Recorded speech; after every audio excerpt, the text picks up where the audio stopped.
What does it mean to symbolically expunge Trump's two impeachments?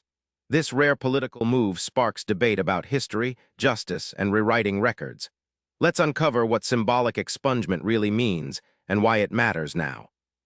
Symbolic expungement means officially declaring that a past action, like Trump's two impeachments, should be considered null or unjust in the eyes of those who support this idea. It does not erase the impeachments from history or legal records. Instead, it acts as a political statement aimed at reshaping public perception or healing political divides. It's a way to say, we reject this part of history without altering the factual record. Those pushing for symbolic expungement believe the impeachments were unfair or politically motivated. They see this act as a way to restore a leader's reputation and close a controversial chapter. It can also serve as a tool to rally political support or signal a new direction within a party. However, critics argue that it downplays serious historical events and the constitutional process.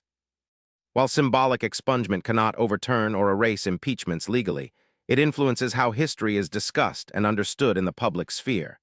It shifts narratives and can affect political discourse, voter opinions, and even future legal interpretations indirectly. This shows how politics often blends symbolism with law to shape collective memory. Symbolically expunging Trump's two impeachments is a powerful political tool that challenges how history is remembered rather than rewriting legal facts. It reveals how symbolism shapes politics and public memory. For more surprising answers to your curious questions, hit subscribe and join us daily on Daily Q&A.